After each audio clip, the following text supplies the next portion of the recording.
بے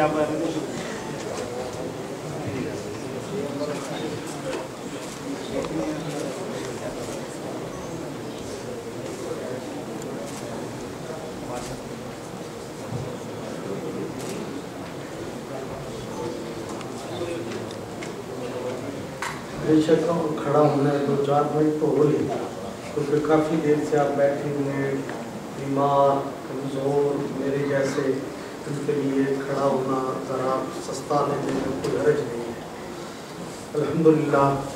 الحمدللہ رب العالمین والصلاة والسلام علی اشرف الانبیاء والمرسلین وعلی آلہ واصحابہ اجمعین، اما بعد فاعوذ باللہ من الشیطان الرجیم، بسم اللہ الرحمن الرحیم۔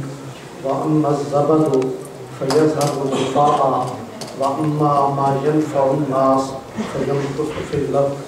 صدق اللہ مولانا العظیم وبلغنا رسولہ النبی الکریم ونحن علی ذلک لمن الشاہدین والشاکرین والحمدللہ رب العالمین۔ سیادت پناہ جناب سید میر حسین شاہ صاحب خلیفہ مجاز آستان عالیہ امیر الصالحین تھے۔ گرامی مرتبت جناب حافظ محمد صادر صاحب بڑی خوبصورت بات کی ہے ہمارے شاہ صاحب نے کہ ایک اور متفق علیہ شخصیت ہمیں مل گئی ہے۔ آپ نے پہلے سنا نا کہ حضرت محمد رحمۃ اللہ علیہ کا، میں خود بھی اس بات کا گواہ ہوں کہ ہمارے وہ مجیب شامی صاحب وہ اس میٹنگ میں اور سیمینار میں موجود تھے، انہوں نے یہ الفاظ کہے تھے، اور میں یہ سمجھتا ہوں کہ غیر کوئی بات کرے تو وہ زیادہ خوبصورت لگتی ہے اس بات سے کہ میں یہاں بیٹھ کے یہ بات کروں کہ حضور ضیاء الامت یہ تھے، تو ہر آدمی اپنے باپ کو تو سلطان کہتا ہی ہے۔ اس لیے میں یہ آج ہمارے لیے خوش بختی ہے کہ آپ صادر صاحب بھی ہمارے اس یاد میں متفق علیہ شخصیت ہے، اور مجھے بھی یہ اعزاز حاصل ہے کہ میں جب پہلی دفعہ یہاں اس ملک میں آیا تھا تو میں نے بھی اپنا پہلا جمعہ مکی مسجد میں پڑھایا تھا، اور مجھے وہ منظر اور خوبصورتیاں وہ ساری یاد ہیں۔ میں جناب محترم حافظ محمد صابر صاحب، برادر محترم جناب ڈاکٹر ظفر اقبال نوری صاحب، محترم جناب علامہ قاری غلام رسول صاحب قادری، گرامی مرتبت جناب علامہ سید شہزاد مصطفیٰ صاحب، محترم جناب حافظ عبدالقدیر صاحب، اور محترم جناب حافظ محمد یوسف صاحب یونس صاحب، حاضرین و سامعین، میرے یاران طریقت، آپ کا یہ خادم، آپ سے پیار کرنے والا، آپ کی خیر خواہی چاہنے والا، آپ کی خدمت میں سلام محبت پیش کرتا ہے۔ بڑی خوبصورت گفتگو ہوئی، خاص طور پہ ڈاکٹر ظفر اقبال نوری صاحب کی باتیں بڑے دل کو ہلانے والی تھیں، اور ہم تو ان کی قیادت میں بہت سارا وقت جو ہے وہ انجمن طلباء اسلام کی نوکری کرتے رہے ہیں، اب بھی کر رہے ہیں۔ میرے محترم جناب علامہ غلام رسول قادری صاحب، آپ نے بڑی محبت اور پیار کا اظہار فرمایا۔ عزیز القدر جناب علامہ شہباز احمد چشتی، شہباز چشتی صاحب بولتے ہیں تو بحیثیت استاد بھی، بحیثیت ان کے ساتھ اور روحانی رشتوں کے بھی دل خوش ہوتا ہے۔ اللہ کی بارگاہ میں ہم لوگ سراپا سپاس ہوتے ہیں کہ پروردگار تیرا کرم ہے کہ اس گلستان کرم میں ایسے خوشبودار پھول مہکتے ہیں، میں اس کا شکر ادا کرتا ہوں۔ حضرات محترم، میری معروضات جو میں نے آج کے لیے آپ میں عرض کرنی ہے، وہ پہلی بات تو یہی ہے کہ یہ تقریب حضور ضیاء الامت کے حوالے سے ہے۔ میں صرف امریکہ کا چونکہ بات آئی تو امریکہ کی بات سے آپ کی زندگی کا ایک پہلو آپ کی خدمت میں عرض کروں گا۔ آپ جب یہاں سے نیو جرسی میں میئر کی طرف سے آپ کو وہ کی اعزازی ملی، آپ تو واپس تشریف لے گئے، اخبار میں کوئی خبر نہیں چھپی، ٹی وی کے اوپر کوئی بیان نہیں آیا، کوئی اور بات بھی نہیں ہوئی۔ تو آپ جب پڑھانے کے لیے بچوں کے پاس بیٹھے تو آپ کے بچوں نے آپ سے سوال کیا کہ جناب آپ ملک سے باہر جاتے ہیں اور آپ خطابی کرتے ہیں، آپ بہت فاضل بھی ہیں، تو آپ کی باہر کی جو باتیں ہیں وہ ہمیں اخبارات میں نہیں ملتی، وہ ہمیں ٹی وی کے اوپر اس کا اظہار نہیں ہوتا اور ایسی چیزیں، تو کیا ماجرا کیا ہے؟ بچوں کو پتہ تھا کہ اس طرح کی ملی ہے، اس طرح نیو جرسی میں وہ پروگرام ہوا ہے، اسی طرح وہ عبد الرحمن کو جو ہے اللہ تعالیٰ نے اسلام کی توفیق بخشی ہے، یہ ساری باتیں آپ کے طلباء کو، شاگردوں کو علم تھا۔ وہ سوال کرتے ہیں جناب کیا ماجرا ہے؟ لوگ باہر جاتے ہیں تو ان کے جانے کی خبر بھی ہوتی ہے اور ان کے آنے کی بھی خبر ہوتی ہے، ان کے کھانسنے کی بھی خبر ہوتی ہے، پیپسی کے گھونٹ کی بھی خبر ہوتی ہے، برگر سے تواضع کی بھی خبر ہوتی ہے، اور بھی بات چیزیں بہت ہوتی ہیں، لیکن آپ نے کبھی نہیں۔ تو آپ نے ایک بڑی خوبصورت بات ارشاد فرمائی، میں یہ سمجھتا ہوں ہماری وہی قیمت ہے۔ آپ نے فرمایا میرے بچوں، میں یہ نہیں چاہتا کہ میری خبر اخبار میں آئے اور کل وہ اخبار پاؤں میں رل رہا، میری خبر اخبار میں آئے، کل وہی اخبار اس کے اوپر لوگوں نے پکوڑے رکھے ہوں۔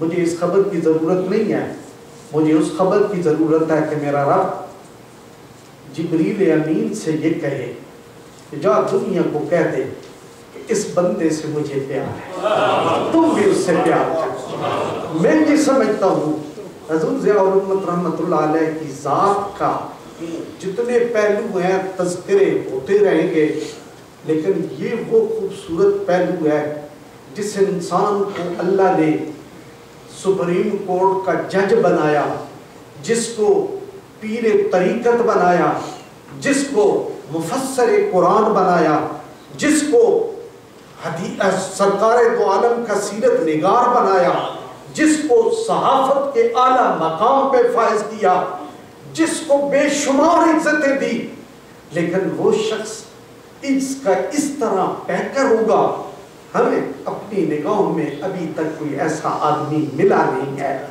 اس لیے مجھے میں یہ ٹی وی دیکھتا ہوں، خدا جانتا ہے میں آپ سے عرض کر رہا ہوں، مجھے خود کوئی خوشی نہیں ہوتی، میں اس ٹی وی یا ان ٹی وی کی بیانوں پہ میرا کوئی بھروسہ اعتماد نہیں ہے۔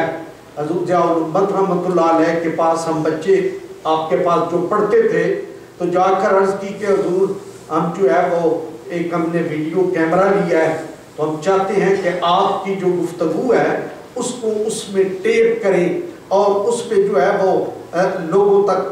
ایک دن تو آپ نے ہمیں برداشت، ہم نے کیمرے لگائے، ہم نے لائٹیں جلائیں، اور پھر جو آپ کا لیکچر تھا وہ لیکچر ہم نے سنا اور اس کو ہم نے ریکارڈ بھی کیا۔ دوسرے دن جب ہم لیکچر شروع ہونے سے 5 منٹ 10 منٹ پہلے گئے تو ہم نے جا کر وہ لائٹ لگائی اور کیمرہ لگایا، تو آپ نے پوچھا کیا کر رہے ہو؟ حضور یہ کیمرہ لگا رہے ہیں تاکہ آپ کی جب گفتگو شروع ہو تو سنیں۔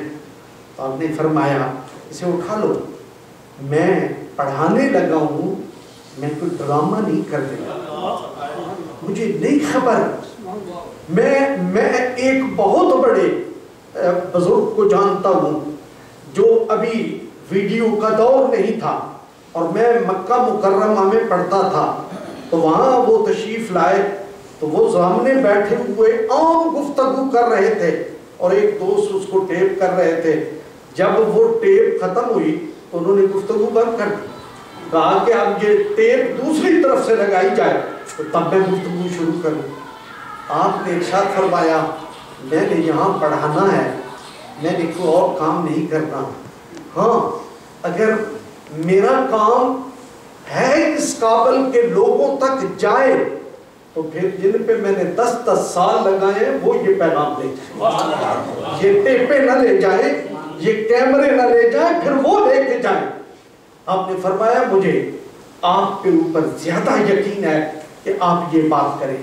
تبرک کے لیے ایک ایسی ذات جس کو بعض لوگوں نے دیکھا نہیں ہے، سنا نہیں ہے، جنہوں نے اس معیار کو پرکھا نہیں ہے، میں ان کے لیے تبرک کے طور پر یہ دو باتیں آپ کی خدمت میں عرض کی ہیں۔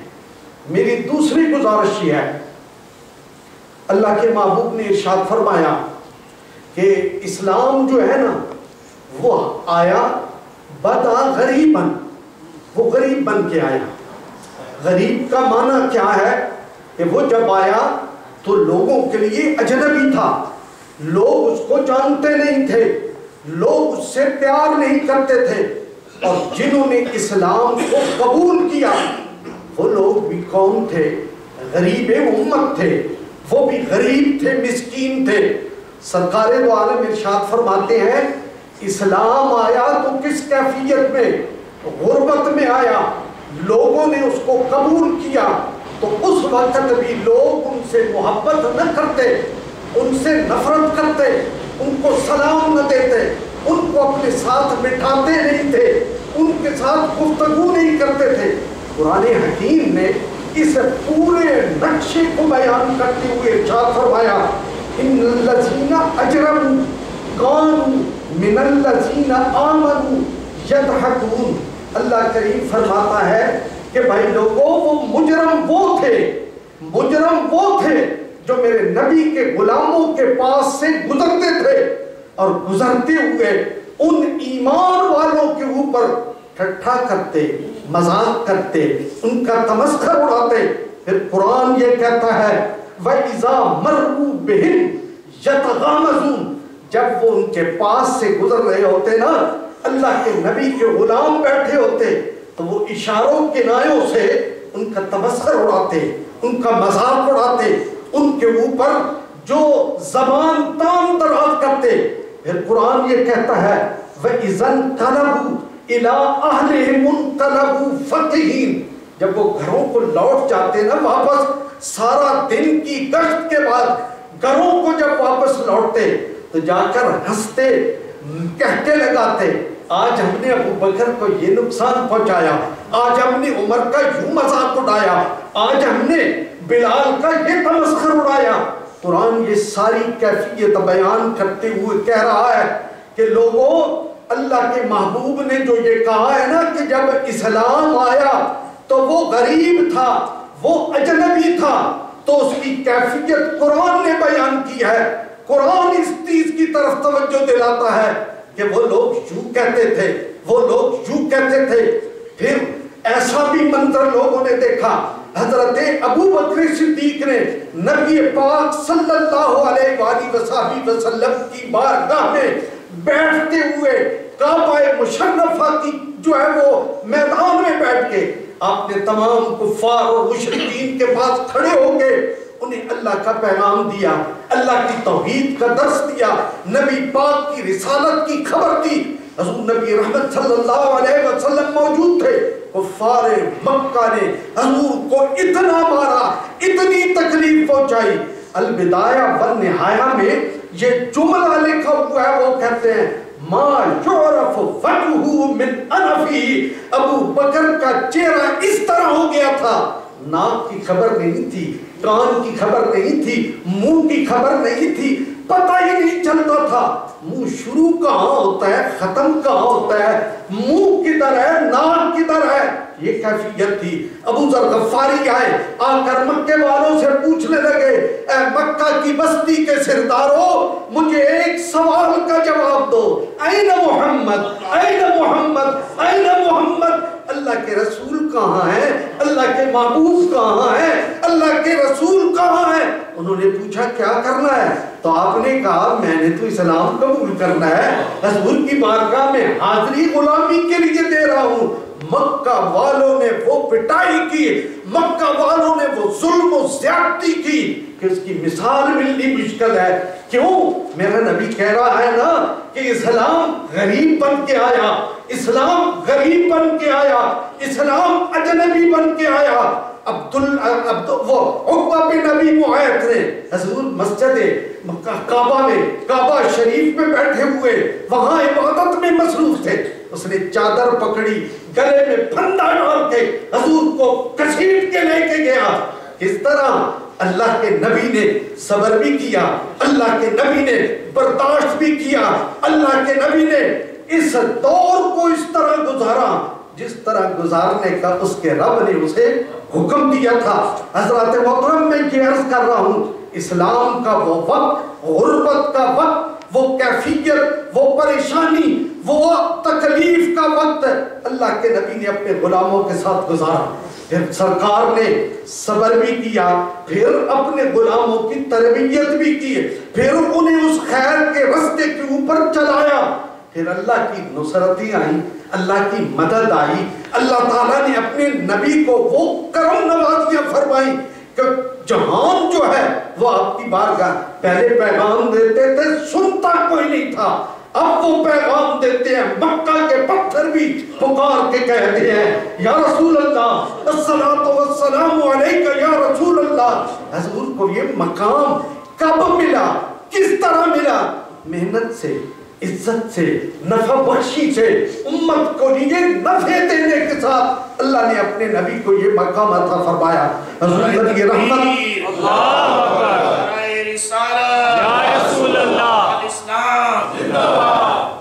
اسلام کو یہ عزت، یہ شہرت نصیب ہوئی۔ جب اللہ تعالیٰ نے یہ کرم نوازیاں فرمائیں تو ایک تاریخ کی ابن ہشام میں یہ واقعہ ذکر ہے۔ حضرت مغیرہ بن شعبہ جب ایران کے بادشاہ کے ساتھ مسلمانوں کا لشکر سامنے آمنے ہوا تو اس وقت انہوں نے پوچھا، آپ یہ تو بتائیں آپ کا تعارف کیا ہے، آپ کا پیغام کیا ہے، آپ کیا لے کے آئے ہیں؟ اس وقت حضرت مغیرہ بن شعبہ نے اپنا تعارف بیان کیا۔ آپ نے کیا ارشاد فرمایا؟ آپ نے ارشاد فرمایا نحن اناس من العرب، اے وقت کے حکمرانوں، اے سپر پاوروں، ہم تمہیں یہ بتاتے ہیں کہ ہمارا تعارف کیا ہے۔ تم پوچھتے ہو ہم کون ہیں، سنو ہم کون ہیں۔ نحن اناس، ہم من العرب ہیں، ہم عرب کے لوگ ہیں۔ اور کہا کننا فی شفاء شدید و بلاء عظیم، ہم عجیب مصیبت میں مبتلا تھے، عجیب مشکلوں میں ہم لوگ گرے ہوئے تھے۔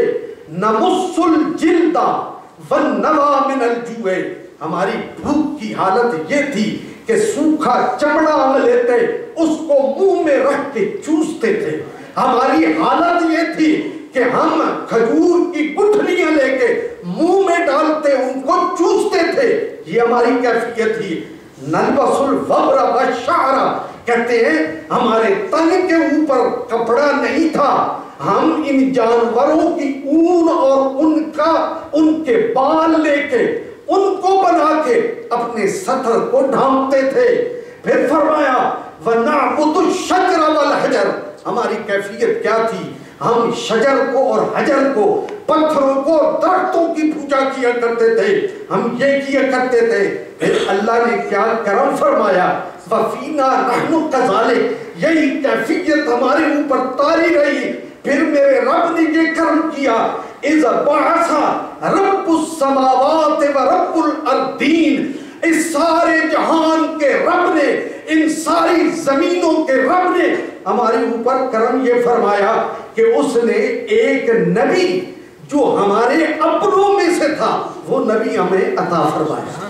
اور پھر آگے بیان کرتے ہوئے کہتے ہیں ہم کیا ہیں، نعرف اباہ و امہ، ہم تو ان کے والد کو بھی جانتے ہیں، یعنی ان کے والدین اور ان کے باپ دادا مشکوک نہیں ہیں، ہم ان کے باپ کو بھی جانتے ہیں، وہ بھی اعلیٰ صفت انسان تھے، ہم ان کی والدہ کو بھی جانتے ہیں جن کی پاکیزگی کے اوپر جنت کی پاکیزگیاں قربان ہو جائیں۔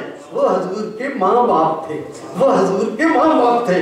پھر حضور کی ہم نے غلامی اختیار کی اور پھر کہا، اللہ کے نبی نے ہم سے کہا اس کو وحدہ لا شریک مانو، ہم نے اس کو وحدہ لا شریک مانا۔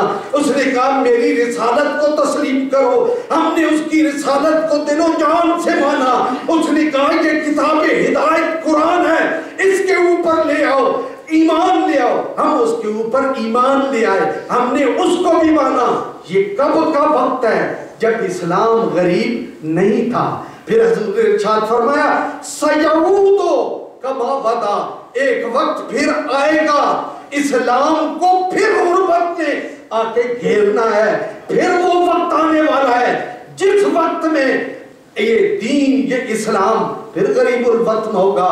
آج میں اپنے دوستوں کی توجہ اسی طرف دلانا چاہ رہا ہوں کہ دوستو آج اسلام پھر غریب الوطن ہو گیا ہے۔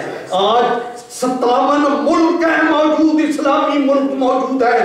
آج 1 ارب 1.5 ارب سے زیادہ کی تعداد میں مسلمان دنیا میں موجود ہیں، لیکن اسلام غریب الوطن ہے۔ اسلام اجنبیت کا شکار ہے۔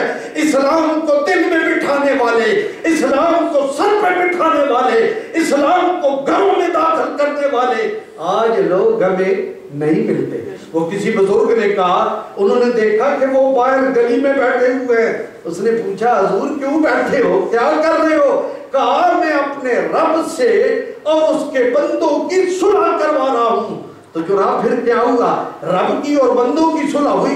اس نے کہا نہیں، رب تو مان رہا ہے، بندے نہیں مان رہے۔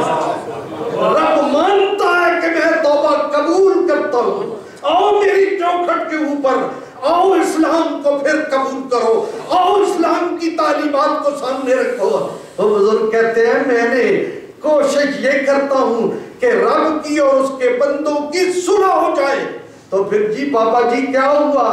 کہ رب مان رہا ہے، بندہ مان نہیں رہا، بندہ مصروف ہے کاروبار میں، بندہ مصروف ہے اپنی بستیوں کو بسانے میں، بندہ مصروف ہے اپنے گھروں کی تزئین میں، بندہ مصروف ہے، اسے مسجد میں آنے کی خبر نہیں ہے، اسے مسجد کا راستہ یاد نہیں ہے۔ مجھے کل میرے ساتھ معلوم نہیں کون دوست بیٹھے ہوئے تھے، وہ مجھ کو بتا رہے تھے کہ اس ملک میں جو بچے ہمارے رہتے ہیں ان میں سے 10 بچوں میں سے 4 وہ بچے ہیں جو دین سے فارغ ہو رہے ہیں، جو دین کو، جیسے ہمارے حافظ صاحب نے بتایا کہ 60 گھنٹے ایک ہفتے میں جو بچہ اپنی اصل مقصد سے ہٹ جائے، مجھے بتاؤ وہ رب کی پکارے پہ بلانے پہ پھر آئے گا؟ نہیں آئے گا۔ حضرات محترم، وہ بزرگ کی میں بات مکمل کر دوں تو انہوں نے پوچھا تو پھر کیا ہوا؟ کہا بندے نہیں مان رہے، رب مان رہا ہے۔ اب پھر کچھ دنوں کے بعد کسی نے دیکھا کہ وہ قبرستان میں بیٹھے ہوئے ہیں۔ پوچھا بابا جی کیا کر رہے ہو؟ کہا جی میں اللہ کی اور بندوں کی صلح کروا رہا ہوں۔ تو پھر کیا ہوا؟ اس نے کہا رب نہیں مانتا، بندے تو مان رہے ہیں۔ اب بندے تو مان رہے ہیں، وہ کہتے ہیں